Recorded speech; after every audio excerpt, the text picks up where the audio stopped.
안녕하세요. 식감 좋은 숙주에 쫄깃한 당면을 더해서 숙주 당면 무침 만들어 보세요. 평소 먹던 잡채와는 또 다른 매력으로 입맛 당기는 음식을 만들 수 있답니다. 양파를 0.5cm 두께로 채 썰어 주세요. 붙은 양파는 떼어서 준비합니다. 당근을 채 썰어 주세요.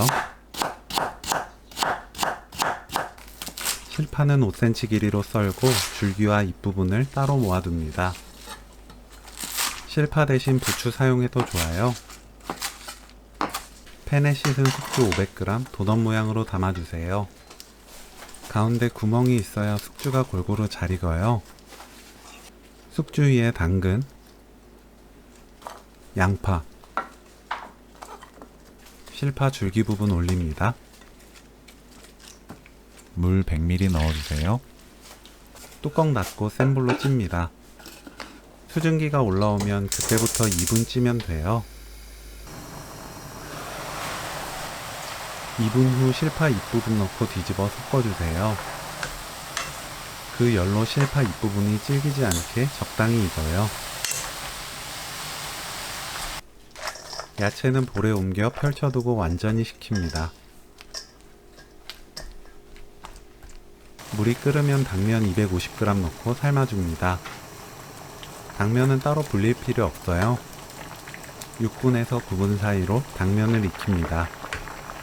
당면 굵기마다 익는 시간이 다르니 사용하는 당면 포장지 설명을 참고해서 익혀주세요. 익은 당면은 찬물에 헹굽니다.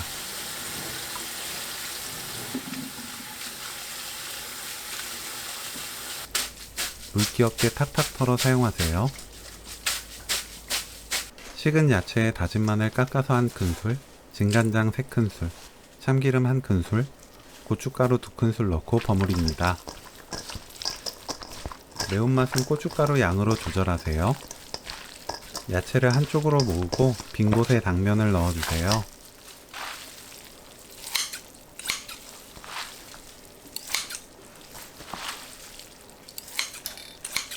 당면 위에 참기름 1큰술, 진간장 5큰술, 설탕 1큰술 넣고 버무립니다. 간을 따로 해야 맛있어요. 야채와 당면을 골고루 섞어주세요.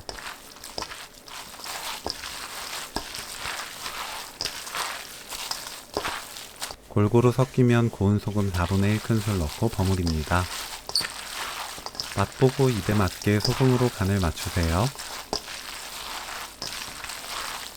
깨 1큰술 넣어 버무리면 오늘 요리 끝!